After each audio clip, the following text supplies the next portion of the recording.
Train చేస్తూ ఒకవైపు ఒక యాంబిషన్తో ఇక్కడ ఉండేటువంటి వారికి కూడా ఎక్కువ మందికి నేర్పించాలనేటువంటి తలంపుతో, ఎందుకంటే ఆ స్కోప్ ఉండేటుంది.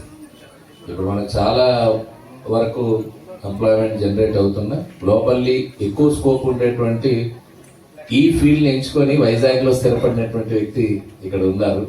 చాలా ప్రత్యేకం. నేను నిజంగానే చూశాను, అక్కడికి వెళ్ళి ఆ ఇన్స్టిట్యూట్ చూసినాక ఇది డెఫినెట్గా అంచెలంచెలుగా ఎదుగుతుందని చెప్పి అనుకున్నాం.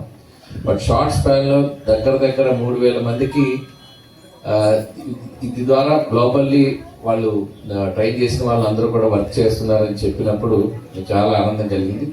సో దాన్ని ఈరోజు ఇంకా ఎక్స్పాండ్ చేస్తూ ఇప్పుడు ఆంధ్ర యూనివర్సిటీతో టైప్ చేసుకొని ఈ మేనేజ్మెంట్ కోర్సెస్లో కూడా ఇవాళ ప్రవేశిస్తున్నందుకు సిసిఏ గ్రూప్ డెఫినెట్గా వైజాగ్లో సక్సెస్ అవుతుంది. ప్రత్యేకించి ఈ ఫుడ్ అనేటువంటిది డెఫినెట్గా ఫుడ్ మనం అందరం కూడా ఎంజాయ్ చేసేది.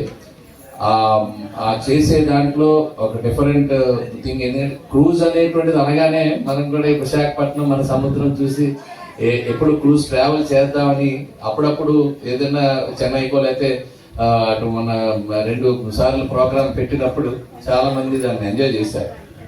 సో భవిష్యత్తులో ఎప్పటికైనా ఆ టూరిజం అనేటువంటిది ఈ క్రూజ్ ట్రావెల్ అనేటువంటిది మన కంట్రీలో మిగిలిన కంట్రీస్తో కంపేర్ చేసినప్పుడు బాగా పెరగాలి. ఇంకా రాబోయే కాలంలో ఉండే రిస్ట్రిక్షన్స్ అన్ని తొలగి గనక పెరిగితే డెఫినెట్గా ఇవన్నీ కూడా వీళ్ళు చేసే ప్రతి ప్రయత్నం కూడా ఒకవైపు హోటల్స్ 5 స్టార్ హోటల్స్ అన్నీ కూడా ప్రపంచవ్యాప్తంగా ఉన్నాయి, మన దేశంలో ఉన్నాయి. విశాఖపట్నంలో కూడా నెంబర్ 1 హోటల్ గ్రూప్స్ అన్ని వస్తున్నాయి.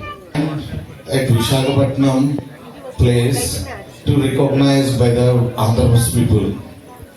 ఇది ఎంత కష్టం అంటే 10 సంవత్సరాల ఓపికగా చాలా విషయాలు వెయిట్ చేసి చాలా మంది హృదయాలను పొందాం. ఎటువంటి విధంగా అంటే starts from the lower category of the labour, I mean from the sweepers, top from the engineerings and doctors, even though మనకి సంబంధించిన పెద్ద పోలీస్ డిపార్ట్మెంట్ కానీ ఐఏఎస్ ఆఫీసర్ పిల్లలు కానీ చాలా మంది మన దగ్గర చదువుకొని ఈరోజు మనకి బాగా ప్రాముఖ్యత ఇచ్చి వాళ్ళు మాకు సపోర్ట్ చేశారు చాలా మటుకు.